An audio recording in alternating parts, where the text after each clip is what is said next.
Welcome to this episode of the Smarter Business Podcast, where we talk to video professionals who are finding interesting ways to grow and operate their businesses utilizing video.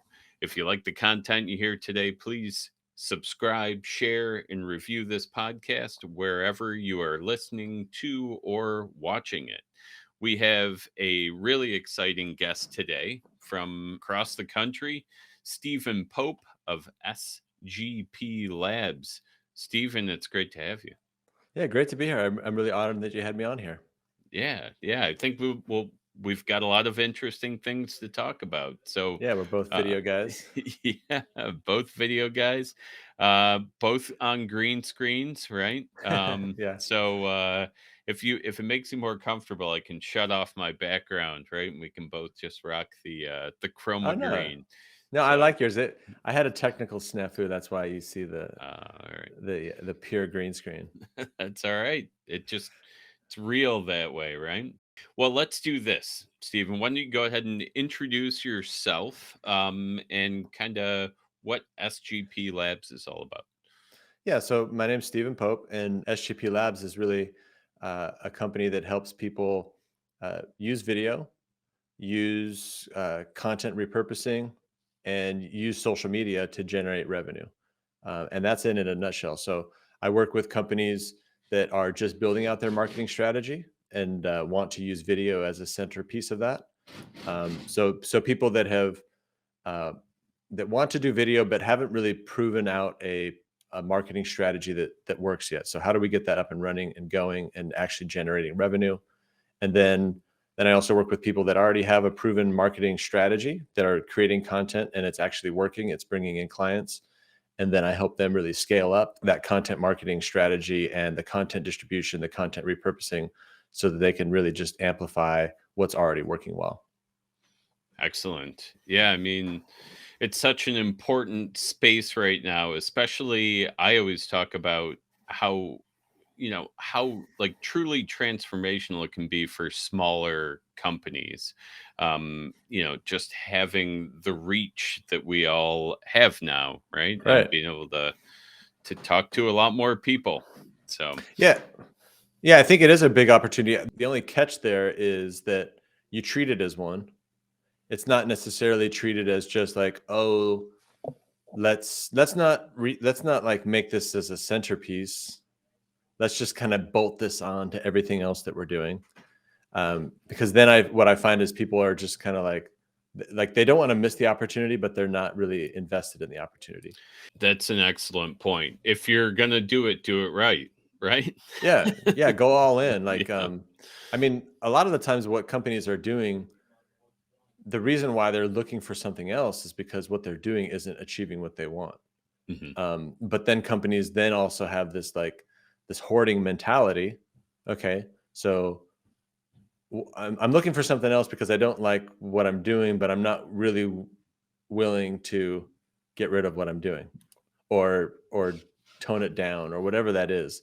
So I'm really looking for companies that may not know exactly how to do it, but they're sold on everything they see. I mean, all of us most likely have purchased some sort of product or service from something that we saw on social media.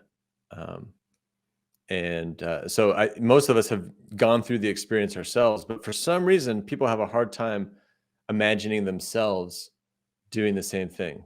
And I know I've been starting to identify what those things are, but um, you know, you got to drink the Kool-Aid.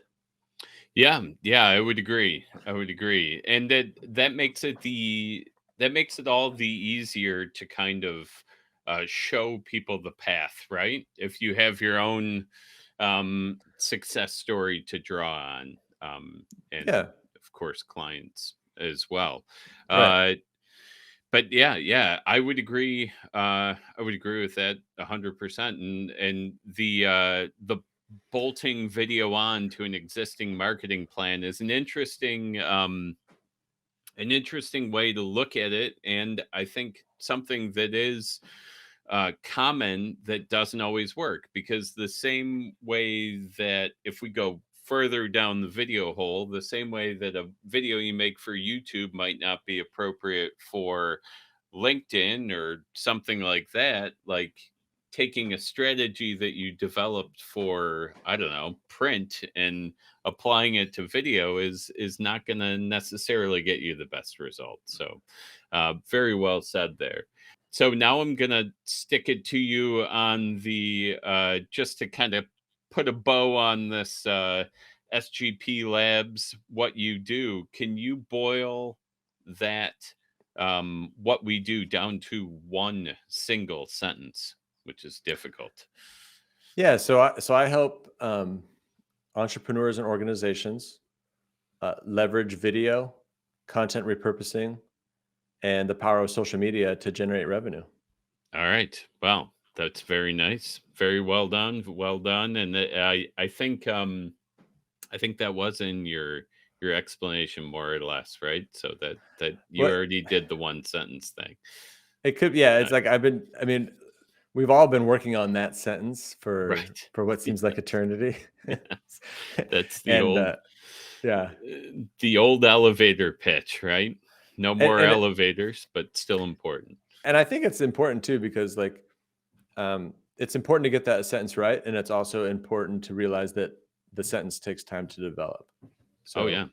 yeah, so like, and the same with video, and the same with going all in. Like you made a point about the video, and sorry that my brain jumps around a little bit, but No problem. like when we talk about going in on video, part of that is also just being willing to go out and be yourself, which is easier said than done. But the more you're willing to just like be you, lean into the things that really make you who you are, um, the better it works. And because like most of the time, well, I mean, everyone's different. There are just those naturally extroverted people or whatever it is that are just comfortable and they get on there just like, boom, here's me, right? And bless those people. But most of us, I don't think, are like that. And so you have to be all in because it's going to take you a little bit of time to find your voice, so to speak. Which is funny because it's like you have the voice, you're just hiding it. But like all of the different things that you're putting out your ideas, you're exposing yourself, you don't think you look the best, like because like I've just noticed, like especially on platforms like TikTok, when I lean into just being who I am, which is a little bit, I'm a serious guy, but I'm also kind of goofy. When I just let that out and I allow myself to do that and like lean into some of the technology stuff that I'm good at, that's when my channel really takes off. When I hold back, it doesn't. Yeah, and I'll say on that, when you add a whole bunch of reach, right? Like expand your potential market by so much. I think you can really take that whole be yourself thing, and maybe it's not a fit for everybody, but you're really going to be able to find your tribe. And when you have that much more exposure, I think it can work really well to finding those folks that you connect with the best. So That's the interesting thing about social media is like, um, w- when you first get on social media, nobody knows who you are. An analogy is just like when you join up to that networking group, nobody knows who you are. There's a few people that'll walk up to you and talk to you, and then there's the other people that won't. And you got to get out there and kind of network a bit before people know you. And it's the same with social media. So the benefit of social media is that you can find, if you niche down, you can find the same type of people that need your niche service. But it's not like a promised, like it's well, you're not entitled to anything. And so you have to have the mindset that you're going to go out there and really make your mark, and then let social media and let the forces be and help and allow them to find you back. And once you make that connection, then things will start to get momentum.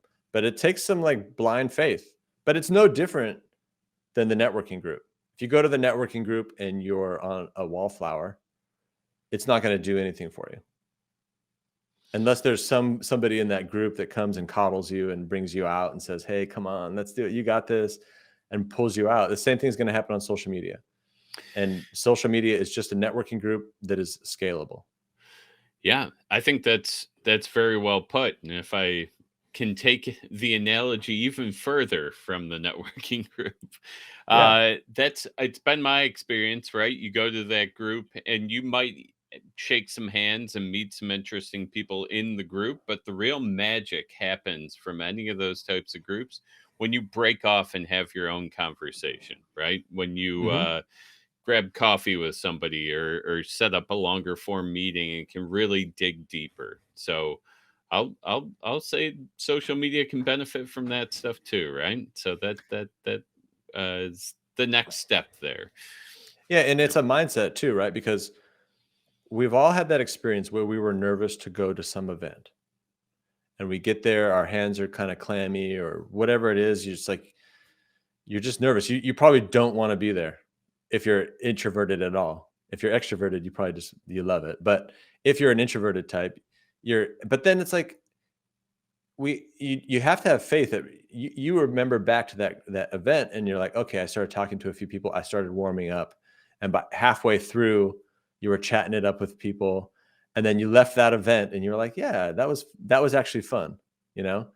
So some of this is also like just having a mindset that some of this is uncomfortable, but I know that if I do this, it's going to work. And it becomes more comfortable, right? Because you bring up the introversion thing, and I would be a self-described introvert who definitely um, uh, appreciates the video meeting and like some of the reach and interaction that this type of um, format, this medium allows me. I guess, what are your thoughts on that? Does video make it easier for the introverted professional to kind of connect and make those meetings, those introductions, those deals, I guess? Yeah, absolutely. I mean, video is letting people test you out. And I mean, like audio, like you've seen the audiograms, where it's just the voice and you see the audio moving. That's cool, but it's people see your voice. But like when somebody sees your video and like every time when people connect with me, they're like, I f- I feel like I know you, and I don't know them from anybody necessarily, and I absolutely do. It's like and and the thing that people just have to realize is that there's this there's a formula for you. You don't have to in fact, like you don't have to look like anybody else. You don't have to copy anybody else on video. But yeah, if you're an introverted person, it's totally a good medium. And the other thing too is like from what I'm not an expert on personality types per se. I study it, but I'm not an expert. But just because you're introverted doesn't mean you don't like to talk to people. From what I understand, it just means that if you go out for 2 or 3 hours and you're talking to everybody, when you get home, you're pretty exhausted. But it doesn't mean you don't like to share your ideas. It doesn't mean you don't like to talk to people. Um, and so, don't lock yourself in a box either, just saying, "Hey, I'm introverted. I can't do video." It's just a skill. You got to learn it. You got to do it. Yeah. You learn a new skill, you get better at it, and makes it less intimidating and so on. So I'm going to move us on to the next section in my notes here, which is I do want to talk to you a little bit about the vidwheel creator network this month is focusing on YouTube. And the way Cool. that you and I met was that Chris Hughes, a mutual contact of ours, Yeah. I know that on guy well. LinkedIn, told me to reach out to you because you were the video guy, and I was kind of poking around looking for people who might be able to talk YouTube. He's in through our conversations, you've said it's not your primary focus, but how are you using it? Well, it is a primary focus, but I'm just starting my journey. Okay. But I've been able. I'm about to reach 400 subscribers, and I've done that in just a couple months. So what I've realized with YouTube and with a lot of things, really, sometimes we convince ourselves out of things for bad reasons. And so for a long time, I just told myself, and this is what people tell themselves all the time, even with LinkedIn or something. It's like, it's too late, it's too crowded, yada yada yada. Um, it's going to be impossible for me to grow. And so I had a YouTube channel. I was pushing stuff out there, and I saw the subscribers going up. And then I started listening to other people about how YouTube's such a powerful platform. It's still a great place to be. It's not like TikTok or LinkedIn where you can get instant, you can get people to know you right away. Um, but then I linked up my TikTok account to YouTube, and then I started being a little bit more intentional about pushing people to my YouTube channel. And then I really started seeing it go up, Hmm. where I'm getting subscribers every day. And I was like, huh, okay, this is like a really powerful thing. And then I realized, I started looking at some of my old YouTube videos and seeing that lots of them were getting a lot of views. And then I just realized, it's like, oh, yeah, it's not going to be easy, but this is actually a great place. All of these videos are evergreen. They are a place, they're going to serve me for a long time. Whereas my TikToks and my LinkedIn posts, they literally, you disappear on LinkedIn or you disappear on TikTok as soon as you stop posting. No, Yeah. nobody's going to be like, hey, I mean, maybe a couple of people, but like, nobody's going to be like, hey, where'd Stephen Pope go? Like, Right. it's just like, they got their lives, they want to do this and that. And so that's kind of what I realized. And then I even saw that people were from YouTube were finding my videos. And so that's now it's a primary place. Like my two primary places is really TikTok and YouTube. I Excellent. see I see those as like my two things. So YouTube is big on I'm big on YouTube. I just hired somebody that's going to help me do it even better. And then in my own all the skills in my company, we're gonna be getting good at that. That's excellent. And I mean, that's a great way to utilize it, right? Because from a search engine standpoint, it is such a powerful thing, which is probably how people end up, even finding those older videos. They just have so much more of a long running presence there. And So, it's important to know too, it's an intent based platform. yeah, So people are going there to learn something. Whereas on TikTok or LinkedIn, nobody is going to find you. I hate to break it to you. Nobody. They're going there to either sell their own thing or or to just have fun. Like for the right. most part, like on LinkedIn, like most of the people creating content there are they have their own agenda. It's not, you know, but on TikTok, a lot of people are going to TikTok to actually get entertained. I don't know anybody. I've never met anybody that told me they went to LinkedIn to get entertained. There's Yep. nobody said I go to sleep going through my LinkedIn feed, right? Yeah. But a lot of the people that have booked calls for me on TikTok were just just Yeah. scrolling before they went to bed. So YouTube is an intent based platform. People going there, finding your videos, they're warm prospects potentially, whereas the other ones are gonna may or may not be. That's a great point. Yeah, they tend to be a lot further down the funnel there. So that's and that should inform the type of content you're focusing on there too, right? So we've kind of hit on a lot of the, I think, benefits of YouTube. Are there any that you think maybe we didn't hit outside of the evergreen and kind of, longevity of your video content and how it remains even if you stop posting? Yeah, I just think it's where people can actually learn a lot more in-depth material. There's a few major things that I've learned through LinkedIn posts or TikToks and stuff. Like, but for the most part, you're getting like little tidbits of things. Like you're not getting the whole picture. But it's Right. on YouTube where you can really 5, 10 minutes, 20 minutes, 30 minutes, you can deliver some real expert content that's going to really prove that you know what you're talking about. So it's just this massive archive of expertise, right? And authority. So being able to send somebody to that is really cool. On my website now, I don't even actually have like a video page. I just send people to my YouTube channel, which I think is actually more compelling because if somebody goes to your website and they say videos, I'm not saying that they won't click on it. They might. But if they do, you're going to have a bunch of videos and they don't even know you yet. And it's just like, but if you have a YouTube page, I think that has a little bit more credibility. It's just like, oh, he's got a YouTube page. Right. That's something that not everybody has. Sure. And then they go to your YouTube page and they're like, whoa, there's a whole archive of stuff here. And then you don't even have to replicate that on your website as well.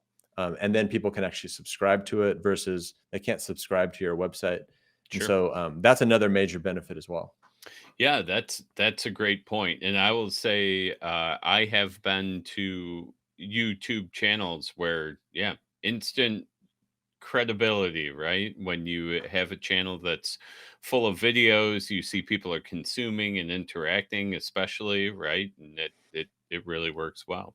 Yeah, and if you change the mind of one person at a time, then you'll get the masses. But like I think that like it's a twisted world because we're told create content, do video, do this, do this, do this, and it creates this anxiety to push out this content instead of like continuing to build individual relationships. There was a um, I can't remember his name, but the guy that well, I can't remember his name right now, but he made a really great point. But he was basically just saying, even though he was getting millions of views, he still saw every opportunity as just like building one relationship at a time. And that's, you've got your community that you're building, uh, and you're serving these people. They're all going to start to talk about you. That's a much faster way to focus on how can I help 20 people really, really well. That's a much faster way to scale than to hope that you're going to just go viral and like become everyone's favorite person overnight. Right, right. Yeah, and I mean, uh, a more predictable way, right? Because Right. not everybody goes viral, no matter how hard they try. So, Except maybe on TikTok, you can get pretty lucky there pretty easily. yes. Yeah, and I guess because you bring up TikTok, or Stephen will be back with us Oh, yeah. in, what did we say, July, I July, I believe. believe Yeah, is going to July. be TikTok month on the VCN. That's a new subject, a new themed month that we're bringing in. And Stephen, you were the some of the inspiration for that because I know you're doing a lot with TikTok. So I'm looking Yeah. forward to that. There's more hurdles to jump over with that one, I think, just because, like, there's such a perception Yeah. of, like, that it's just for young kids, and so, like, if you're an adult and you're serious, like, going out there, I think that can be, intimidating for a lot of people. Though I will say, having worked with YouTube and some of the other, platforms for a while, there was a time where people would have Yeah. said that about YouTube as well, and it wasn't that long ago, right? So, yeah, Every channel has that story, right? So yep, LinkedIn was the resume platform, sure, and everybody that wrote it off and because of that and didn't kinda just see the writing on the wall, hmm well, they're not, you know, Justin Welsh right now, yeah, like and that's a great attitude to have, right? Like you got to give it a shot, and it really anybody who's willing to put in the time. A lot of the creators I see on LinkedIn in particular will talk about the fact that I believe it's less than 1% of the network is actually creating content like associated with it. So it's most people are still not doing it. So there's still lots of room there. There's still a lot of possibility if you want to take the steps. But yeah, if you're going to do it, go all in, like we said earlier, right? And keep pushing forward, have a plan. And all right, so I am going to move on to we'll put the YouTube type stuff to bed.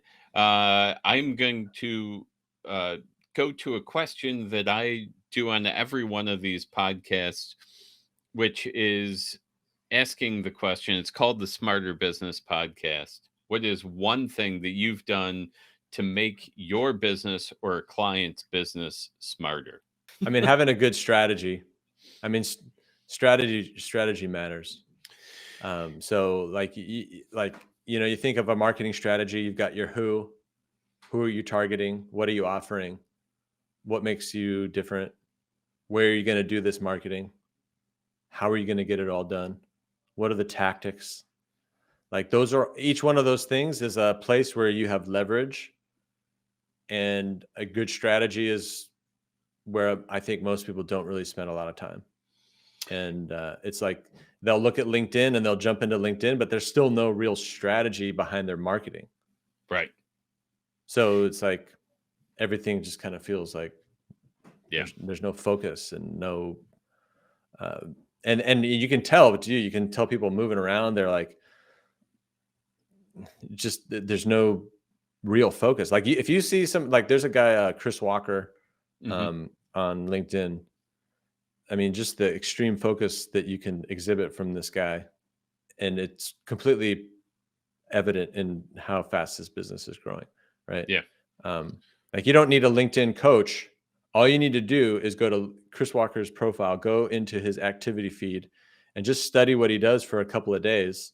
Write down your insights, and then that's your LinkedIn coach. So if you have a good marketing strategy and you have a good product and you're targeting everything, your LinkedIn will be fine. There you go. That that that's a smart thing right there. Just like a Yeah. Chris Walker. That's and I'll take that and even go a little further. Like you mentioned Justin Welsh, he's another great one to look at that like you can really kind of see how people have strategized and how consistent they are in their messaging and how they're pushing out information and get a good idea of something that works. That's not to say you copy Chris Walker or Justin Welch, but just by exposing yourself to the way they do it, you can do pretty well with figuring Yeah. out a strategy. Yeah, for So sure. awesome. I love that answer. Strategy is first and most important. Strategy plus execution, right? Yeah. A lot of Yeah. And strategies without execution and a lot of execution without strategies out there.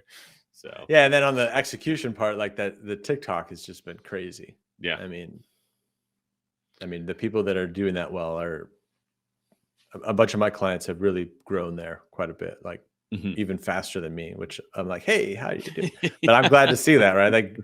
Like if you're mission driven and you've got a purpose, man, if you've got a strategy, mission, vision, clarity, Yeah.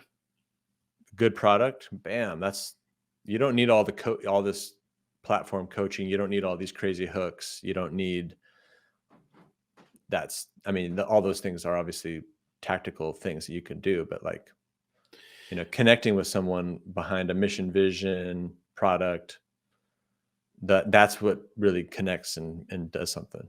Yeah, yeah, and it drives action, right? And drives interaction from that group, and that's what grows those followings and your status on those, on LinkedIn or YouTube or wherever. So, Absolutely. uh, perfect. Well said. I usually leave one last open-ended, did we knock anything loose? Is there anything you want to that like we started on but you didn't quite finish your thought No, I mean, before we close? I think we hit on a lot of stuff. I just like to remind people that where the world is going, we're like it's a train. It's going this way. There's going to be pivots along the way. There's going to be evolutions to how social media works. I'm not going to go off into like Web3 and NFTs and all that. That's where I thought we were going, but okay.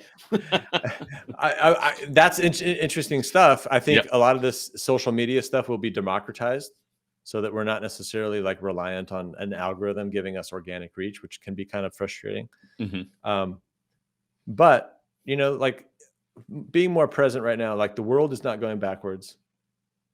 You need to figure out how to build a successful digital company. You need to learn how to create content. You need to learn how to have a point of view, push that out into the marketplace, help people. This is where it's going. It's going to move away from, there's always going to be groups of people, networks and stuff, but it's going to be moving away from that traditional networking group where people just show up, we started talking about that one line, right? Right, Where, right. where you go around the room and everyone's Yep. like, I do this. And everyone's just fighting for their chance to say that one line. You know, we're going to be moving away from that, and you need to figure this out. It's not that hard. You just need to find someone that you can trust to really whittle down all of the different things you need to do into something that's manageable. And you just get started. You're going to learn. You're going to learn real fast, and just keep that momentum up, and then you'll be fine. But people have to figure this out. This isn't like we're not joking around. Like COVID accelerated the understanding of that, Right. but not to the degree it needed to be. Because this stuff, like the way I see it is like people are operating here, and this digital world is moving much faster, but beneath them, there's a lot going on that people just don't understand from a technical standpoint. And they don't need to understand all that, but because they don't, or they don't even see it, it's just happening. And like other countries, other people that were less didn't have as much advantage as people in the States did are catching up. The leverage here at some point is going to be this big swing, and a lot of people are going to be left not understanding that. And regardless of whether you become a master at it right now, like the skills that you learn are going to compound. So like even if whatever you're doing doesn't do exactly what you want, the skill set's not going to change. I was able to go bigger on TikTok faster than other people were because I had been creating content on LinkedIn. Yeah. My YouTube channel is growing faster because I did LinkedIn and then I did TikTok. And so like the skills compound even if you don't get the result you want on day one. That's a great point. A lot of the skills are transferable from one platform to another to platforms that don't even exist yet. So learn it now. And the other thing I would say is, uh, there's so much opportunity to reference again the networking versus kind of operating without borders. So there's also, if you're willing to stand up in the networking group and, you know, talk to a room of 30 people and try to drum up business there, like, there are better rooms like Yeah. this one, right? Or Like, yeah. so Or if you like I don't want to like knock traditional like I, networking groups, but it's like if you have friends there, I mean, do it, but like learn that there's something else out there that's much more scalable. Like a final point for me, like if you're ever like worried, like, oh, I'm too late, like even when I was thinking, I was riding my bike, I was like, it's like, what if I'm too late to YouTube? But what if it takes 2 years to grow and then something switches? And I just knew, I was like, it doesn't matter because all of those skills that I'm learning, I can just push them somewhere else and I'll just be that much faster there. So that's an excellent way to round it out. I'm going to thank you, Stephen, for being on. And thank you to all of you for joining us for this episode of the Smarter Business Podcast. If you like the content you heard today, please like, subscribe, review the podcast. And Stephen, where can people find you? Where's the best place? yeah, so obviously if you go to Google and you just type Steven with a PH, you can find me on any one of your favorite platforms, YouTube, LinkedIn, TikTok. So Stephen G. Pope, or you can go to my website, sgplabs.com. And yeah, I mean, I'm trying to be all over the place and serving people where they are at that moment. So, but yeah. Excellent. Well, then, yeah, find Stephen anywhere. And if you can't, come find me and I'll hook you up with Stephen. So thank you very much for taking the time. So much appreciate being on. This was a lot of fun. I love the questions, and I look forward to July when we get to meet up again.